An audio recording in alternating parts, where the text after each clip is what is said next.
Boa noite, hoje é o dia 6 de setembro de 2022. Começa mais uma live do Sechá, primeira terça-feira do mês, de perguntas e respostas. Vamos estar aguardando aí, o pessoal tá entrando. Se alguém já tiver alguma pergunta, por favor, já pode mandar. Nesse momento, quem tem uma pergunta sou eu. Vocês estão me ouvindo bem? Se alguém puder aí mandar nesse comentário. Boa noite a todos. João Negromonte, boa noite. Então parece que vocês estão me ouvindo direitinho, né? Boa noite. Oi, Sanzinha. Sanzinha, está me ouvindo bem? Sim, obrigado. Bem, perfeito. Então tem um delay para a gente tá chegando aqui, né? E a primeira live do mês é essa live onde, né, eu procuro responder, né, as perguntas não só, né, de pacientes, de tutores, mas também de médicos que quiserem participar. Boa noite, Andreas. Pode mandar sua pergunta. Hoje aqui, quem está me auxiliando, né, supervisão do setor de jornalismo do Sechá, né, João Negromonte aqui, né, que já daqui a pouco vai começar a mandar as perguntas que a gente recebe pelos sites. Lariane, boa noite, como é que você está, sua irmã? Espero que esteja todo mundo bem. Vamos lá, inclusive, João, ela que você queria fazer a entrevista, né?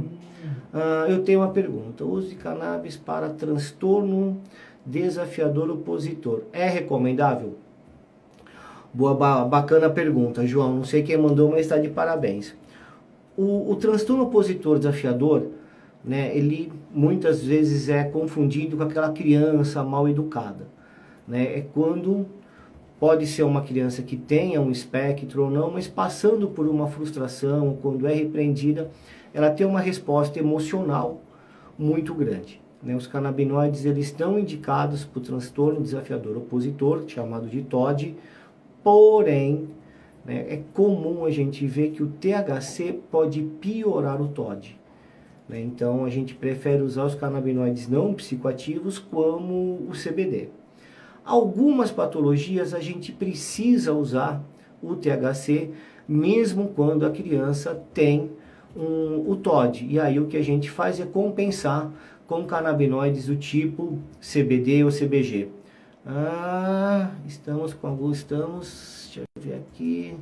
Indo bem, doutor, mas estamos com algumas mudanças que vou perguntar aqui para o senhor. Beleza, pode perguntar. João travou tudo aqui. João, chamar aqui o João para ajudar, que eu tenho que ler as perguntas, acontece isso. Me manda as perguntas então, que você for vendo aí, tá?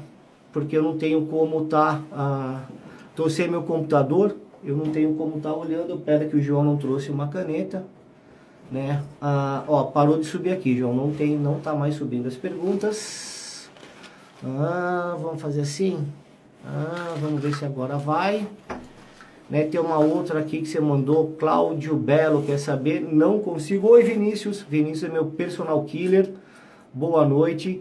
Vou pedir, João, me manda as perguntas por escrito, então, tá, que vai ficar mais fácil. Deixa eu te dar aqui um papel para você estar fazendo isso. Tá aqui. Pera, esse aqui não dá, que é carbonado. Toma esse daqui. Então usa poucas folhas, por favor, tá? Eu te devolvo a folha. É receituário. Receituário é... Então vamos lá, gente. Se alguém tiver alguma pergunta... João, eu vi que você mandou uma pergunta, mas eu não consegui... Cláudio Belo quer saber sobre compulsão alimentar. E com o fone eu não consigo também te ouvir.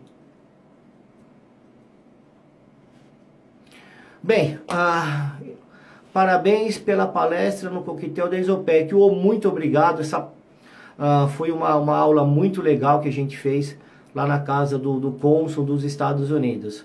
Boa noite, doutor. Toma um medicamento para tremor essencial. Cannabis resolveria? Resolve sim, né? Tanto para tremor no geral. No caso do tremor essencial, ele atua de duas maneiras. Ele atua no controle da ansiedade, né, que muitas vezes piora o tremor, né, e também tratando o tremor. né? Então, se a gente olhar para a planta da cannabis, ela parece uma caixa de ferramenta. E lá dentro, a gente tira as ferramentas que são os canabinoides para usar para coisas diferentes. Então, por exemplo, no tremor essencial, o que nós temos? A gente tem o CBD, que ajuda no controle da ansiedade, e o THC, que ajuda no tremor. Para compulsão alimentar, existe algum canabinoide que pode ajudar? Sim, né? A gente tem aí 2 canabinoides importantes para isso. O primeiro é o CBD, porque controla a ansiedade, compulsão está muitas vezes relacionada com ansiedade, e a gente tem aí uma promessa de um dos canabinoides, que é o THCV, né? Esse daí é um canabinoide promissor, ainda não temos estudos muito robustos que falam sobre isso, tá? Mas ele aí é promissor no caso da compulsão. Edivan, uso CBD e THC 1 ml, posso aumentar contra epilepsia refratária. Aí precisa ver como é que você tá, né? Que tipo de epilepsia que você tem, né? E principalmente como que está sendo a sua resposta. Teve algum resultado? Mudou alguma coisa, né, com o que está usando? E qual é as concentrações e principalmente qual o terpeno que a gente tem no seu óleo. Tá? Algumas perguntas passaram rápido, eu não consegui ver, estou aguardando aqui, o João está me mandando. Espera que já está chegando. Doutor, como saber qual a melhor via de administração? Aí, assim, depende muito, tá? Se a gente tem, por exemplo, um paciente que tem uma colite actínica, né, uma alteração do intestino provocado muitas vezes por radioterapia, a melhor via de administração pode ser o supositório, né? No caso de uma dor localizada, de uma batida, alguma coisa, os tópicos. O melhor meio de entrega dos canabinoides são os óleos. Os óleos, eles são mais baratos, eles permitem que você faça diversas composições entre canabinoides e entre outras substâncias, como melatonina. Tem prazo de validade adequado, então é uma das melhores formas de entrega do canabinoide. Mas a via de administração depende qual o seu objetivo, né? O que você está querendo tratar. Tá? Quero fazer uma consulta com você. Olá, Ivan. Beleza, depois aí você entra em contato aqui com o Sechá. A gente tem no Sechá uma lista, né, de médicos, né, prescritores de cannabis, sempre atualizada, né? Então você pode encontrar lá, mas obrigado de você querer estar passando comigo. Doutor, para dores e fibromialgia, temos estudos? Sim, temos estudos. João, você pode pegar esses papéis aqui, tá, para você ir usando? Sim. Né, temos estudos principalmente para dor. A dor fibromiálgica é um tipo de dor neuropática, chamando dor neuropática disfuncional, né, ela é uma alteração da função do nervo. Isso não quer dizer que você tenha uma lesão. Por isso que muitas vezes o diagnóstico é difícil, os exames são sempre normais, né? Então a gente tem estudos, né, que falam que a gente consegue tratar a dor da fibromialgia, não somente a dor física, né, mas também toda aquela dor emocional que a fibromialgia acompanha. Deixa eu só ver aqui os horários. Perfeito, temos mais perguntas. Tem uma grande aqui, deixa eu ver, doutor, uso Full Spectrum, 6.000, já foi, não consigo ler, né, estou atendendo, né, aqui num coworking, né, então estou sem meu computador, não consigo ler, mas o João está aqui para estar me ajudando. Boa noite, Revive, sempre um prazer estar com vocês aqui, né, acho que é a Daiane que deve estar, beijão, Dai, saudades.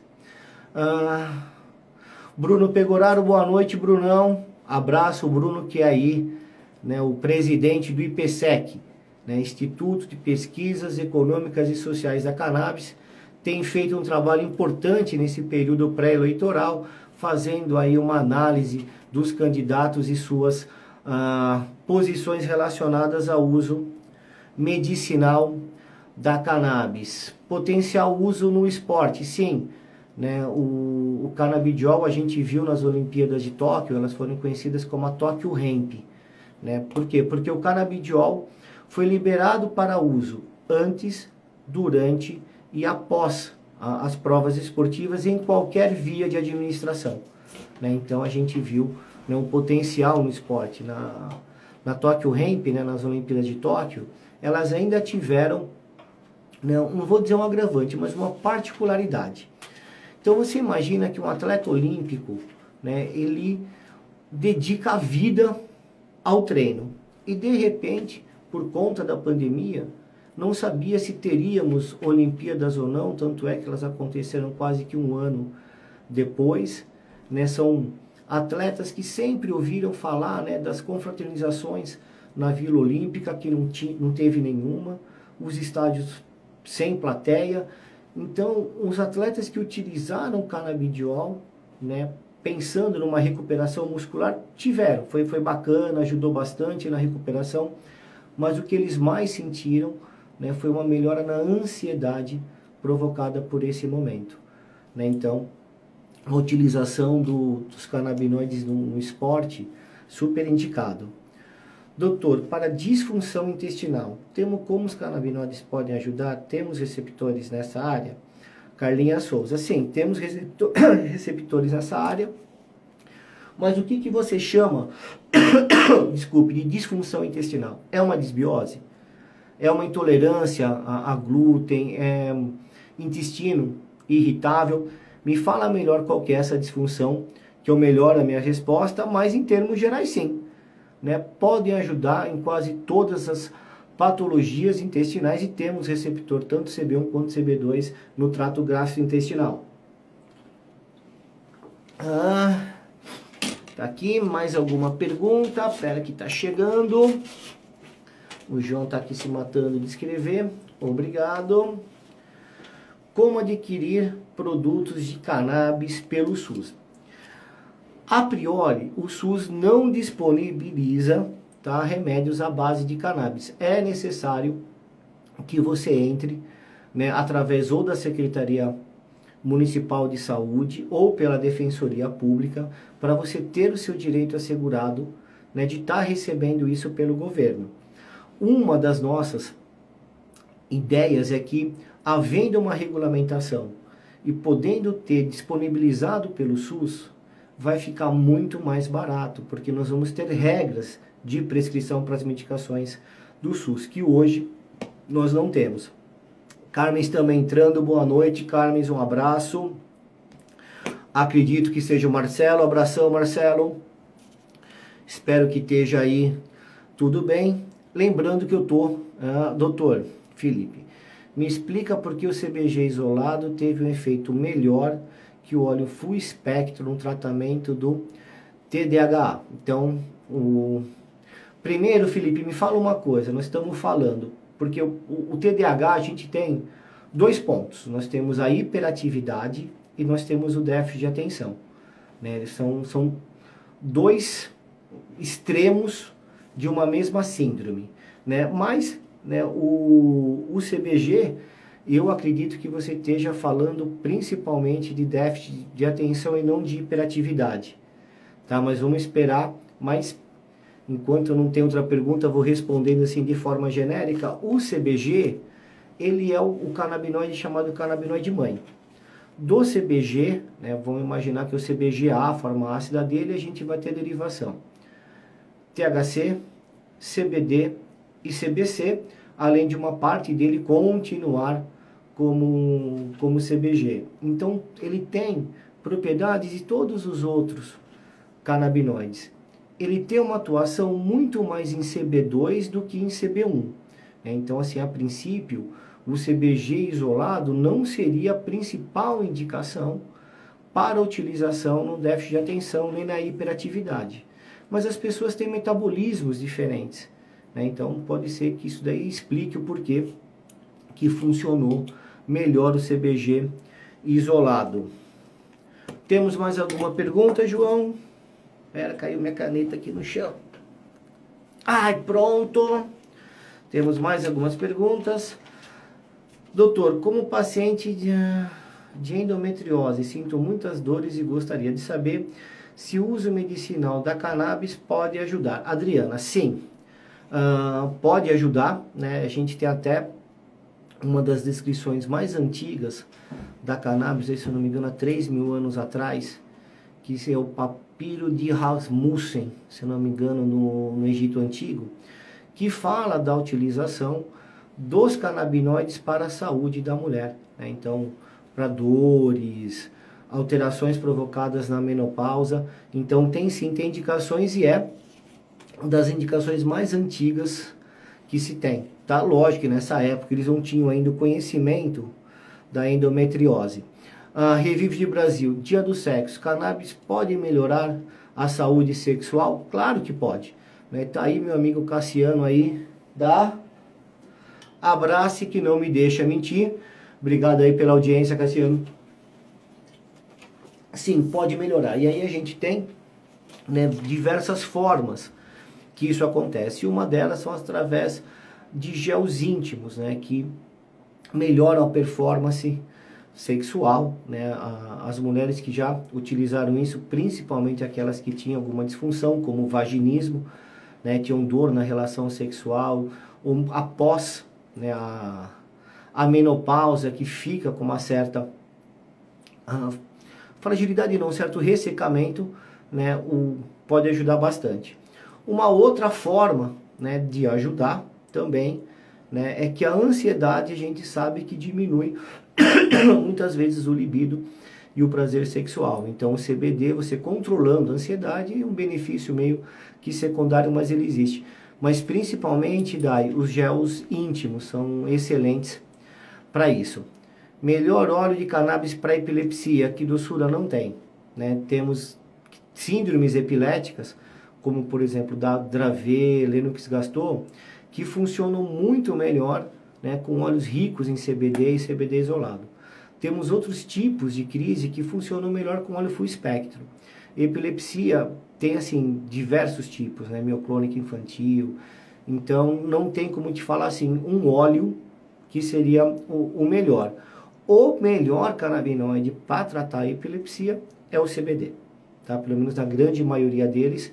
Agora, se vai estar isolado ou não, aí vai depender, né, de cada síndrome epilética. Doutor, o uso de cannabis para miastenia funciona? Quem pergunta é o Bruno do IPSEC. Ajuda no controle dos sintomas, ele não é indicado, a gente não tem assim a finalidade do uso dele para curar a doença, tá? Mas para os sintomas sim, pode ajudar bastante, principalmente, né, naquela questão da dor, né, e no transtorno emocional que a miastenia pode causar. Para insônia, qual canabinoide é perguntado? Pergunta da Revive de Dadai. Então, vários canabinoides, Dai. O CBD, né, ele ajuda na insônia, mas geralmente você tem que tomar ele também de dia, não só à noite, porque ele vai controlando a ansiedade. É como se você trabalhasse para você dormir melhor, né, já desde manhã. O THC é um excelente indutor de sono, mas ele tem um problema, ele altera, pelo menos o que estudos preliminares indicam, ele altera as fases do sono. Você aumenta a fase 4 e você diminui a fase REM, ou fase MOR, que é a fase onde você sonha, onde realmente o cérebro descansa, né? Já o CBN, ele não altera as fases do sono, você tem um sono mais compensador, mas por sua vez ele não é um bom indutor de sono. Então os óleos full spectrum, onde a gente tem a prioridade principalmente desses 3 canabinoides, acaba sendo a melhor formulação para o tratamento de insônia. Quero dar uma boa noite especial aí para minha mãe, que fez 50 anos de casada esse final de semana. Mãe, um beijão, que entrou. O Evandro Borghetti aí, abraço, Go. E também um agradecimento especial para a Casa 93 em Santo André, né? Tive lá esses dias aí, o pessoal me reconheceu, né? Fui lá, é uma casa voltada à cultura canábica, tem cervejas em Santo André. Quero mandar um abraço aí pro pessoal da Casa 93. Doutor, é recomendado misturar o tratamento canabinoide com outros medicamentos? como os opioides? Sim, né? Você não tem problema nenhum em estar misturando, né, canabidiol com opioides, né, até, né, você reduz muitas vezes a quantidade de opioides que você está utilizando. Para ficar mais fácil o entendimento, nós produzimos opioides endógenos, tá, chamadas endorfinas. Da mesma forma que a gente produz canabinoides endógenos, como o caso da anandamida. Então, canabinoides e opioides, eles já se conhecem naturalmente. A associação deles precisa de um médico, você tem algumas recomendações, principalmente relacionadas ao THC. Tá? Mas você pode misturar, até isso tem auxiliado muito na crise dos opioides nos Estados Unidos, com a redução de mortes fazendo essa associação. Doutor, para Alzheimer, existe um canabinoide que seja mais indicado? O efeito entourage é o que mais funciona? Fabrício Lana. Então, quando a gente fala de Alzheimer, tratamento dos sintomas de Alzheimer, a gente tem dois grandes grupos de sintomas. Um relacionado a comportamento e outro relacionado a cognição e memória. Então, se a cannabis é uma enorme caixa de ferramentas, nós vamos pegar ali dentro as ferramentas, os canabinoides necessários, a gente precisa saber assim, o que nós estamos querendo tratar. Se a gente vai tratar dentro da doença de Alzheimer a questão da ansiedade, CBD, o que melhora a atenção, THC, mas ele pode piorar um dos sintomas que o mal de Alzheimer tem, que é a síndrome do pôr do sol. Então vai depender qual sintoma que você está querendo tratar para você saber uma composição mais adequada. Mas os canabinoides têm toda a indicação no tratamento da doença de Alzheimer. Doutor, CBG é melhor e mais eficaz na artrose? Doutora Cíntia de Carlos. Cíntia, eu acho que não.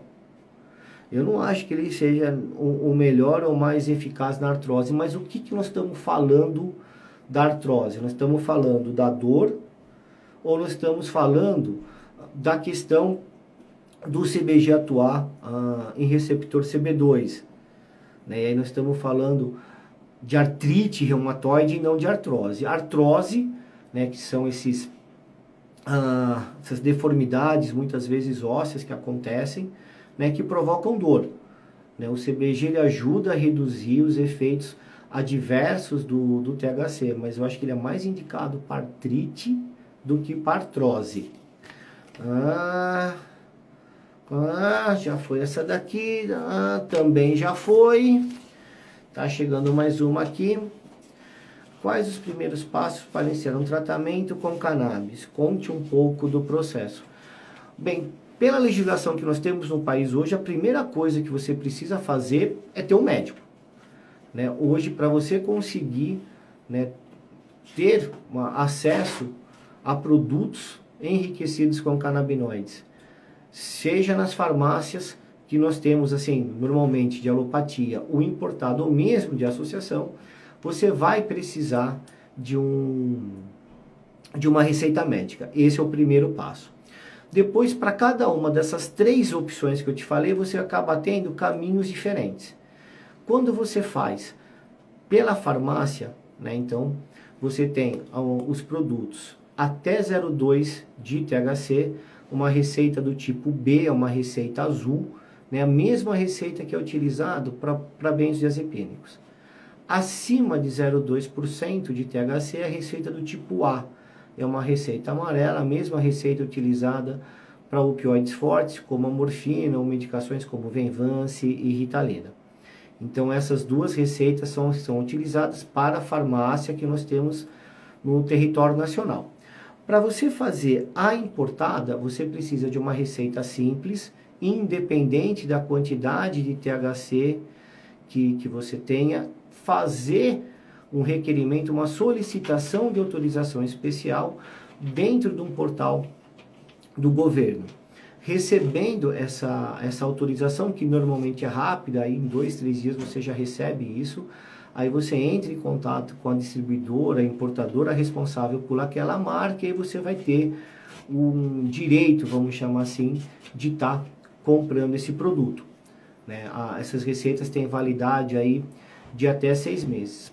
Para as associações, você vai precisar de uma receita simples e de um relatório justificando o porquê que você está fazendo, né? Utilizando essa prescrição, qual o motivo, se é fins compassivos, se é refratariedade. Então, esse daí são os meios que a gente tem para adquirir produtos à base de cannabis. Mais alguma pergunta? Depois procura uma pergunta aí, João, de esporte aí. Tá? Eu vi que o Vinícius mandou uma. O Vinícius é meu personal killer. Né? Ele quase me mata toda semana. Vê se tem alguma... Eu vi que ele mandou alguma coisa, mas passou muito rápido. Achei. Qual a diferença dos produtos importados para os nacionais? A associação. Lucas Valassi. O principal diferença entre eles é a forma de extração. Nos canabinoides importados, eles são fitofármacos e você tem uma estabilidade. Não importa quantas vezes você compra um produto, ele vai ter aquela quantidade de CBD, aquela quantidade de THC, é uma coisa padronizada, não vou falar estável. Já os óleos de associação, você tem uma extração mais natural, você tem uma variedade de componentes da planta que os óleos importados nem sempre você tem, mas muitas vezes oscila a quantidade de canabinoides que tem dentro do óleo. Isso às vezes interfere no tratamento, às vezes não. Mas basicamente a diferença é essa. Um é fitofármaco, o outro é uma medicação caseira. Essa aqui também já foi. Doutor, canabidiol seria tratamento para mieloma múltiplo. Mieloma múltiplo, né, é uma alteração que dá nos ossos, provoca muita dor. Né? Você tem, quando é múltiplo, que a gente tem mais de um sítio, senão um plasmocitoma, quando é um sítio só. Então, qual que é a ideia, né, do tratamento com canabinoides no mieloma? Primeiro é você melhorar a dor, porque mieloma dói muito.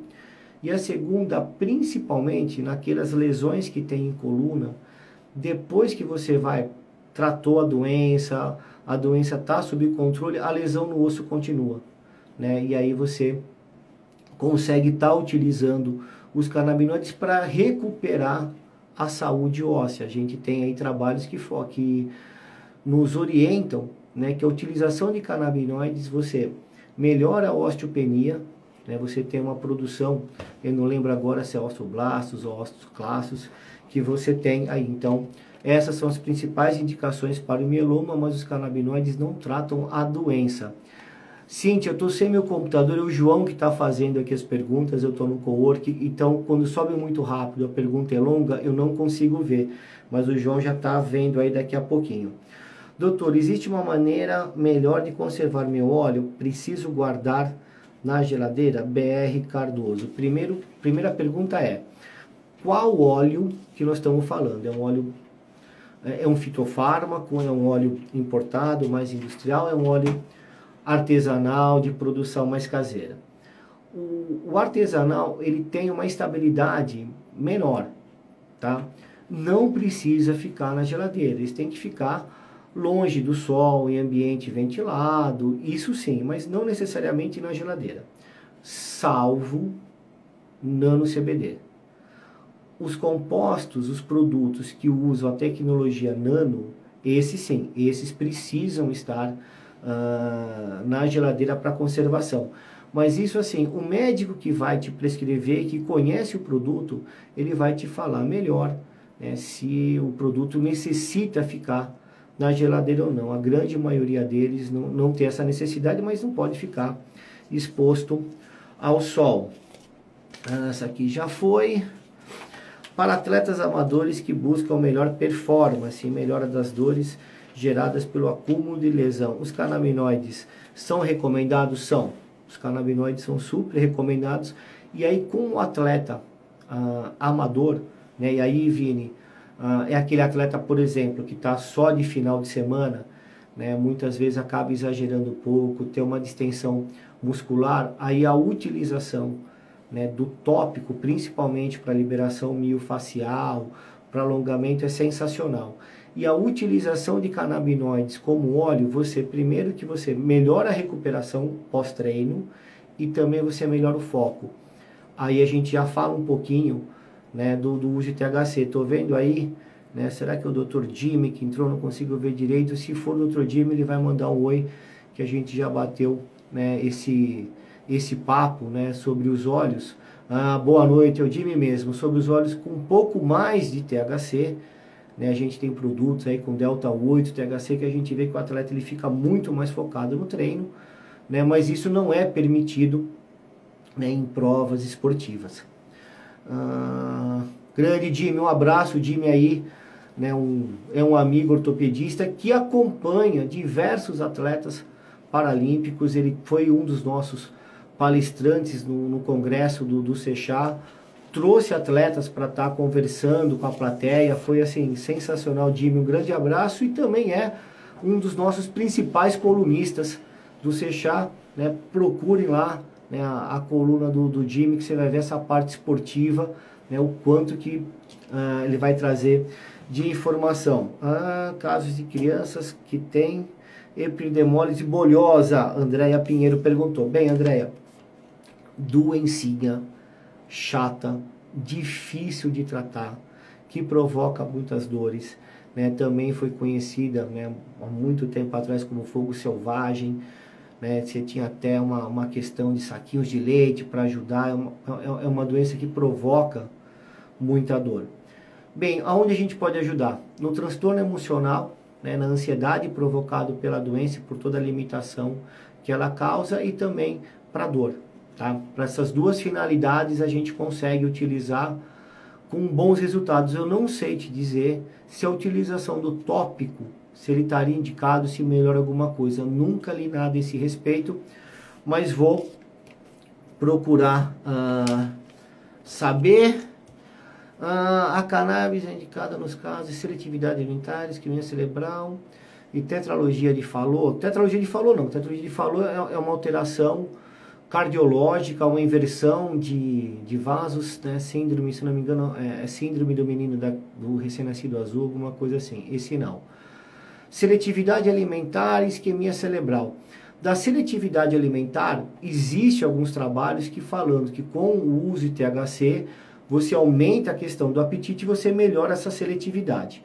A isquemia cerebral, o que da isquemia? Né? A isquemia cerebral, ela não é uma doença neurológica, geralmente é uma doença cardiovascular de repercussão cerebral. Esse trombo ele saiu de algum lugar, chegou no cérebro e provocou uma isquemia. A não ser que esteja falando, por exemplo, de síndromes como Moyá-Moyá.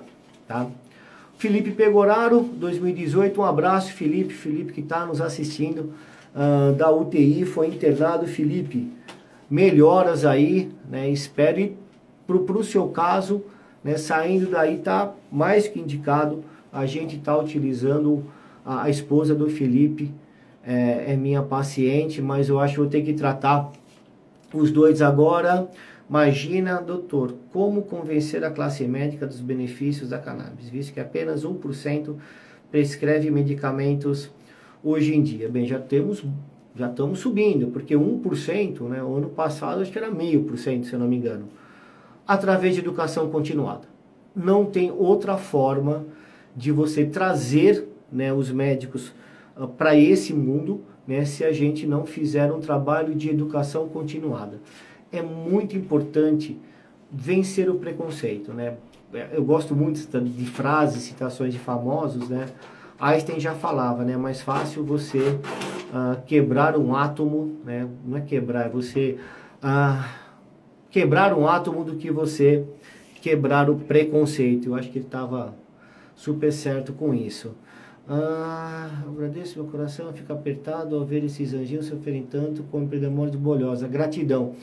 André, eu não sei se eu respondi certo o que você me perguntou, mas realmente é de cortar o coração ver essas crianças. E às vezes, André, a gente tem que tratar a família, tá? Às vezes precisa tratar a mãe, né? Porque você imagina você ver seu filho, né, nessa situação. Deve ser muito difícil de lidar. Então, os canabinoides eles acabam sendo às vezes necessários para tratar a família inteira. Meu professor de MMA quer ser tratado com cannabis medicinal. Dor e ansiedade. Ele compete fora do Brasil. Qual hora de administrar? CBD isolado. É o único que é permitido para atividades esportivas, né? E acredito que ele faça doping, exames, tudo isso, né? Para ver se não tem doping nem nada. E olha como é engraçado, né?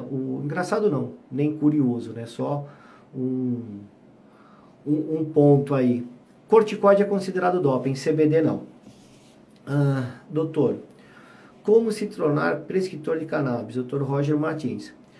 Bem, não precisa de nada especial para você ser um prescritor de cannabis, né? O que a gente precisa, né, é conhecer aquilo que nós estamos prescrevendo, quais são as interações medicamentosas, quais são os pontos de atenção. Pera que tá tocando um telefone aqui, deixa eu dar uma recusada, vamos ver se dá certo, deu certo. Então, até me perdi um pouco o que estava falando, deixa eu ver aqui. Doutor, até mudar a pergunta, que me perdi aqui, tá? A cannabis... como se tornar um prescritor de cannabis, tá aqui. Então, essa daí é fundamental, tá? Semana que vem, nós temos aí uma novidade, Roger, que vai te ajudar a se tornar não somente um prescritor de cannabis, mas um excelente prescritor de cannabis. Semana que vem, espero aí já estar com essa novidade para estar passando para vocês. Próxima aqui.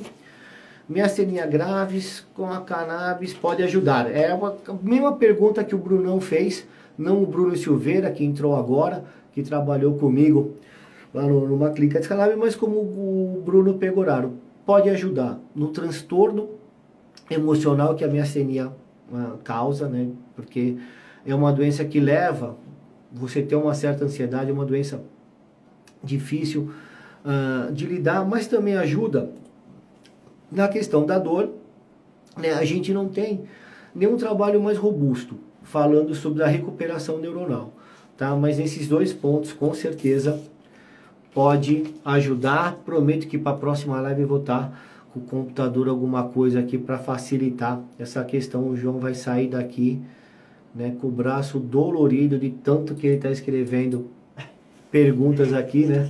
Olha lá. Cannabis para criança autista. Fala um pouco, por favor. Bem, Botelho 767. Então vamos lá, né? Eu não considero, tá, espectro autista como uma doença. Para mim, espectro autista é uma condição. E nessa condição a gente tem, por exemplo, alterações de sociabilização. Antes disso, como é um espectro, a gente tem desde um espectro autista de alta performance, o Asperger, até aquele autista que tem completamente uma desconexão com o mundo. Então, dentro do espectro do transtorno autista, a gente tem toda essa gama. Difícil vir o transtorno do espectro autista isolado. Geralmente ele traz alguma coisa junto. Ou um opositor, ou uma epilepsia, Down, déficit de atenção, hiperatividade, ele sempre traz alguma coisa. Então, a escolha dos olhos, né, de proporção dos canabinoides, ou qual canabinoide que a gente vai ter, dá uma atenção maior, muitas vezes depende disso que o espectro autista está trazendo, não somente do espectro autista. Mas algumas coisas são gerais. Por exemplo, a gente sabe que no espectro autista a gente tem uma deficiência de vasopressina e ocitocina. E são esses dois neurotransmissores que fazem com que você tenha um vínculo maior, pessoal, e que você muitas vezes reconheça as emoções das pessoas pela face. Muitas vezes o autista, né, o espectro, você está bravo, você está triste, você está alegre e não reconhece em você essas emoções. Então, quando você usa os canabinoides, né, lembrando que o sistema endocannabinoide ele é um sistema de sinalização retrógrada de neurotransmissor. Então, quando a gente tem uma deficiência desses dois neurotransmissores, no caso do espectro autista, os canabinoides vão fazer o quê? Vão recrutar e isso melhora a socialização, melhora a ansiedade, melhora sono, dependendo daquilo que a criança ou o adulto, né, tem adulto com espectro autista, tenha, mas daria para a gente fazer, né, uma live só sobre perguntas e respostas de espectro autista. Tá aí, fica uma dica que de repente, dependendo do mês, né, fazer, né, se naquele mês for da epilepsia, alguma coisa assim, a gente faz uma coisa mais direcionada. Síndrome de Tourette. Há estudos que mostram os benefícios da cannabis, sim. Né, o grande X da questão, né, na síndrome de Guillain-Barré, né, é que normalmente é mais em criança, né, e o canabinoide que melhor auxilia é o THC.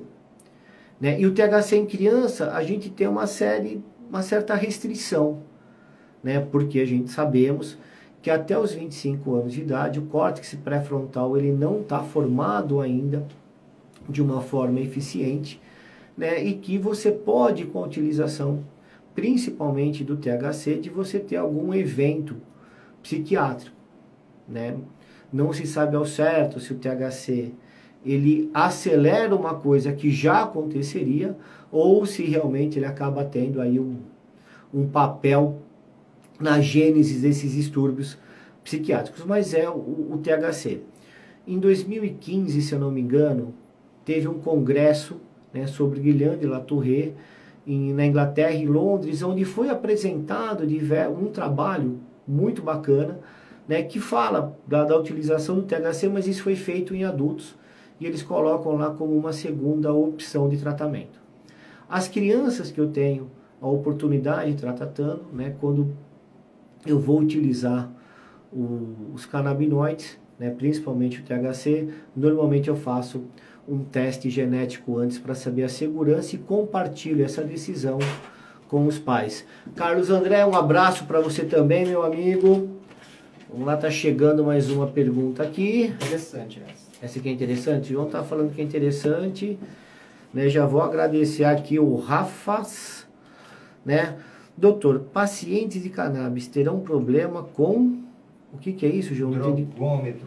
Drogômetro que estão implantando no trânsito? Não sei te responder. Porque eu não sei como é que esse drogômetro, né, ele vai funcionar. Né? Se for, por exemplo, tá? Que eu acredito que seja, né? Como se fosse um bafômetro, talvez se você utilizar a forma medicinal da cannabis vaporizada ou fumada de forma inalatória, sim. Mas eu precisaria conhecer como é que é o mecanismo disso daí, realmente eu não conheço. Estou até sabendo disso agora, mas vou estar me informando. E aí, olha aí, João, pode ser uma matéria interessante para a gente estar fazendo aí. Rafaz, obrigado, nós vamos atrás disso e vamos trazer, né, essa informação para você, tá? Mais alguma aí, João?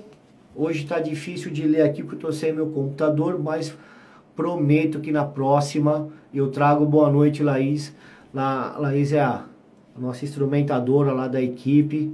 Uma boa noite, beijo. É a única que chega no horário no centro cirúrgico. Se alguém quiser mandar mais alguma pergunta, eu tento ler aqui. Não chegou minha pergunta, talvez porque é o João que está fazendo, Lairane, e pelo que eu vi passando, era uma pergunta muito grande que você fez, então eu acho que não deu tempo da gente estar escrevendo sobre isso, mas depois entre em contato, né, com você, já que o João queria fazer uma reportagem com você, com a sua mãe, né, a respeito da sua irmã, desde do congresso do Sechar, né, o João tinha combinado isso com vocês, depois eu acho que acabou perdendo um pouco o contato, alguma coisa, o João depois dá um oi para ela. Doutor, quem inicia o tratamento com canabidiol precisa de um acompanhamento frequente após se adaptar à medicação? Cíntia Longo. Boa noite, Cíntia, como é que você tá? Como é que tá a família, o marido, tudo bom? Cíntia, a partir do momento que você compensou, né, tá compensado, eu não sei de qual doença que você está falando, mas vai imaginar epilepsia. Você usou, né, fez a utilização, você não está tendo mais crise, não precisa ter um acompanhamento tão frequente, tá? Aí semestral, a gente só para dar uma avaliada como é que está a enzima hepática, vai embora fácil. Então, é necessário um acompanhamento mais próximo enquanto a doença, a patologia, ela não está bem ainda compensada, ela não está bem compensada, acho que é melhor, né? Bem equilibrada. Depois disso a gente consegue ter uma coisa mais longe, não precisa ser tão próximo assim. Tudo bem, então vou chamar o João depois, beleza? Boa noite, Magda, como é que você tá? A Magda é mãe da nossa outra instrumentadora, da Camila. Mais alguma pergunta aí, João? Depois eu trato sua tendinite, não se preocupe, tendinite do escrivão não é uma tão difícil assim de tratar, tem uma super indicação canabinoides, a gente pode utilizar, né, o canabinoides tópicos. Imagina, Cintia, espero que eu tenha respondido adequadamente aquilo que você me perguntou. Doutor, por quanto tempo os canabinoides ficam no corpo? Depende do quanto que você usa e da via de administração utilizada. Então, por exemplo, a via tópica fica zero.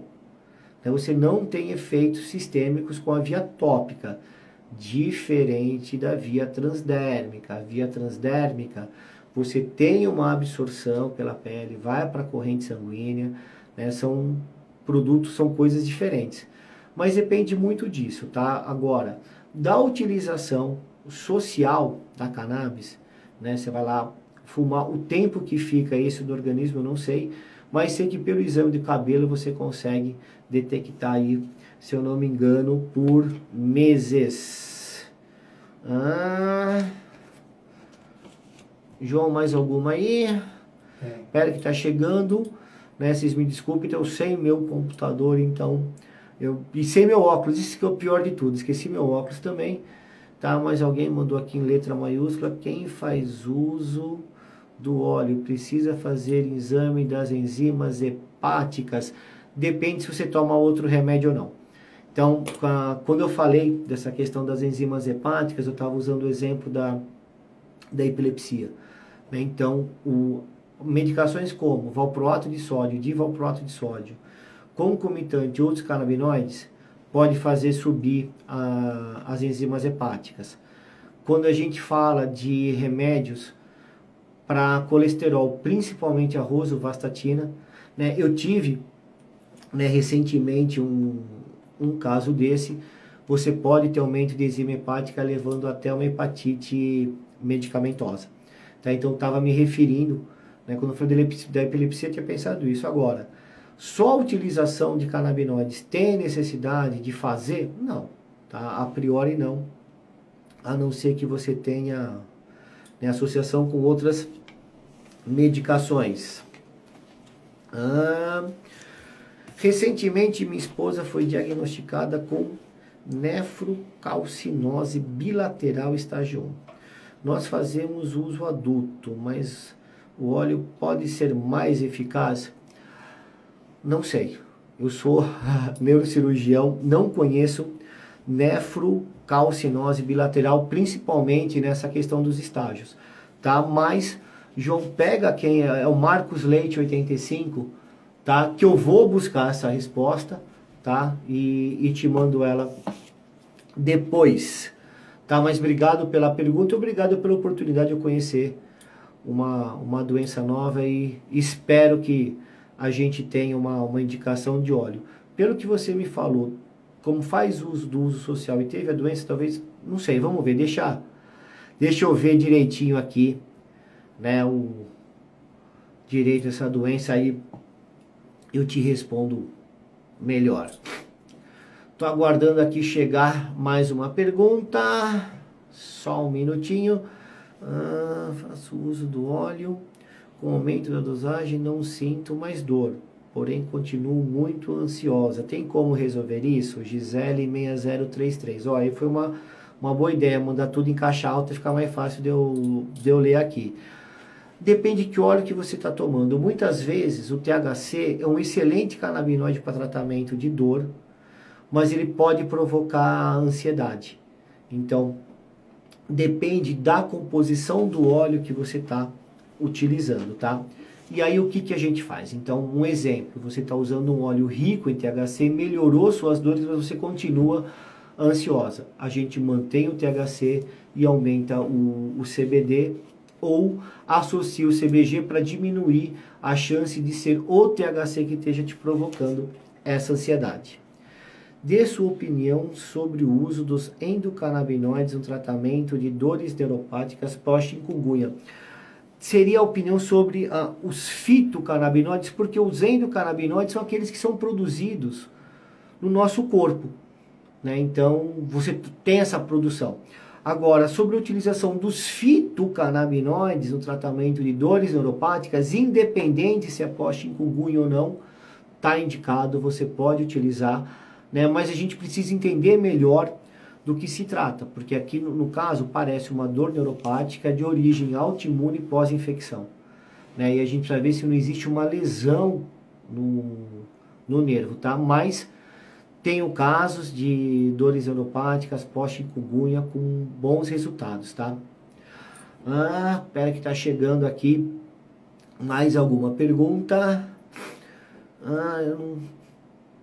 7 meses, não consigo ler, mas espero que o João já tá mandando. E para a próxima live de perguntas e respostas, né, a gente vai vou estar com o computador, eu não vou esquecer meu óculos, que vai ficar mais fácil. Se alguém tiver mais alguma pergunta, quiser mandar em caixa alta, né, tô aqui à disposição. Nós ainda temos aí, ainda tem mais de 10 minutos de live aí, tem assunto para mais de metro para a gente estar conversando. Espera que tá chegando mais uma pergunta. Olá, chegou. Aqui. Meu paciente que está em tratamento neurologia do trigêmeo e melhorou. O uso permanece ou continua? O seguinte, então é assim. Muitas vezes, né, o paciente com neuralgia do trigêmeo, ele melhora não só pelo tratamento com canabinoides, às vezes é porque o tempo não está tão frio. Neuralgia do trigêmeo piora muito no frio. O que eu costumo fazer? Eu costumo reduzir, Cíntia. O paciente está bem, está sem dor, eu não estou num período de inverno, eu começo a dar uma reduzida para ver até quando que ele tolera, né? Até o mínimo que a gente consegue. Boa parte dos pacientes até pede para que não faça isso, porque ficam anos com dor, né? E quando melhora a dor, quer um tempo, né, de longe desse sintoma. Então, eu não vejo problema em manter por um tempo maior. Botelho 5767, qual a diferença de CBD e THC? Os dois são fitocannabinoides, os dois têm a sua origem no CBG, os dois são isômeros. O CBD é um canabinoide não psicoativo, ele não traz alterações, e o THC é um canabinoide psicoativo. Quando as pessoas usam a cannabis de forma social, né, elas estão em busca muitas vezes muito mais do THC do que do CBD. João, perguntas? Né? Se não, imagine a Cíntia, isso aí conseguir ler. Por que algumas pessoas abandonam o tratamento canábico antes mesmo de começar a fazer efeito? Uma delas é a questão do preço, né, dos produtos. E uma outra questão, anota aí, mandar em caixa alta, mas estou respondendo essa agora. E muitas vezes não vai ser no primeiro frasco, na primeira composição, que a gente vai ter o resultado adequado. Imagina um paciente com dor crônica. É no primeiro remédio que a gente vai resolver? Né? Você vai lá dar duloxetina, não funcionou, abandonou tudo? Não. A duloxetina não funciona, tem uma pregabalina, tem uma gabapentina, tem uma venlafaxina. Da mesma forma que na alopatia a gente tem várias armas para a gente utilizar, com os canabinoides é a mesma coisa. Né? Então a gente está lá, primeira consulta, você não conhece o metabolismo daquela pessoa para saber se metaboliza rápido, devagar os canabinoides, né? E já no primeiro, pera que o João derrubou aqui meu relógio, João, agora eu fiquei sem relógio, você controla para mim o tempo, tá? Ou vem aqui, pega, por favor, não vai adiantar assim não, tá? E aí, né, a gente, então com os canabinoides, dê uma chance pro seu médico, né? Não precisa ser na primeira que ele vai acertar. Tá? Às vezes é difícil, por isso que às vezes as pessoas têm dor por tantos anos, porque é difícil, tá? E nem sempre é na primeira que vai Parabéns, doutor Pedro Pierro. Eu que agradeço aí, obrigado. Espera que tá chegando aqui mais uma pergunta. O João aqui está escrevendo mais rápido que ele pode. Vamos lá. Para síndrome do pânico, cannabis funciona? Funciona, tá? Principalmente o CBD, né, associado ou não ao CBG, às vezes com o CB, e no THC, que muitas vezes não é tão indicado. Mas funciona assim, né? A síndrome do pânico tem um componente ansioso muito grande, tá? Então, tem indicação sim. De novo, fiz pergunta. Imagina, Marcos, pode perguntar de qualquer área. Eu só vou te pedir uma coisa: se eu não souber responder, eu vou te falar que eu não sei. Eu não vou inventar aqui alguma coisa, né? Mas me comprometo aí junto com o Seixado e tá buscando essa resposta para te trazer, tá? Eli Ribeiro, te amo, cara, obrigado. Esquizofrenia sem THC, tá certo? Tá certo. No começo, o melhor que tem é o óleo sem THC. Marcos Leite, grande abraço. Chegando mais uma pergunta aqui. Risperidona, posso dar antes do óleo? Como assim? Eu não entendi direito a pergunta, tá, Lívia? Mas o que a gente sugere, principalmente com a utilização de neurolépticos, é que você dê uma distância aí de 1 a 2 horas, né, entre as medicações que você usa, né, neuroléptico, risperidona, aldol, o que for, para canabinoides. Não tem assim nada de escrito muito forte, né, sobre isso, que é obrigatório fazer isso, mas virou um consenso, tá? Se for essa pergunta, né, posso dar dos olhos? Pode, tá? Mas respeitando esse espaço. João, temos mais perguntas? É que a Cíntia mandou em caixa baixa. Bipolaridade resolve. Carlos André, forte abraço, doutor. Obrigado por mais uma aula excelente. Um abraço. Tá aqui. Então, bipolaridade você tem fase mania e fase depressiva, né? Então, para bipolaridade, eu não sugiro que você deixe de usar os alopáticos. Eu acho que não tem uma competição entre alopáticos e medicina canabinoide. Eu acho que esses dois universos funcionam muito bem juntos, tá? Então, aquele paciente, por exemplo, que usa lítio, né, eu não tiro o lítio para tratar com cannabis. Muitas vezes, depois de um tempo de tratar, eu consigo até reduzir um pouco o lítio, mas eu não aconselho ficar sem. Então, qual que é a ideia, né, do tratamento para bipolaridade? É a gente melhorar a fase que está, né, numa fase maníaco, a gente usar um CBD para diminuir um pouco a ansiedade, e a gente pega numa fase ali mais depressiva, usar um THC para ver se sai da cama, se faz uma dissociação do sofrimento. Show de bola. Acho que super indicado. Agora, para tratar como monoterapia, não aconselho não, Cintia. Acabou? O João aqui tá falando que já deu, né, o horário da nossa live. Gente, queria agradecer demais, né? Eu tava de férias, fazia um tempinho que eu não encontrava vocês. Muito obrigado aí pela audiência, obrigado Cintia, obrigado Casa 93, obrigado Lê da minha mãe, meus parabéns, entendeu? Felipe, boa recuperação na UTI, Sanzinha, a Santa Cannabis entrou no final, deve ser o Pedro. Pedro, grande abraço aí pra vocês, tá? Parabéns pra nós, Cintia. Gente, tchau, tchau, obrigado, gratidão a todos. Tem certeza? Encerrar.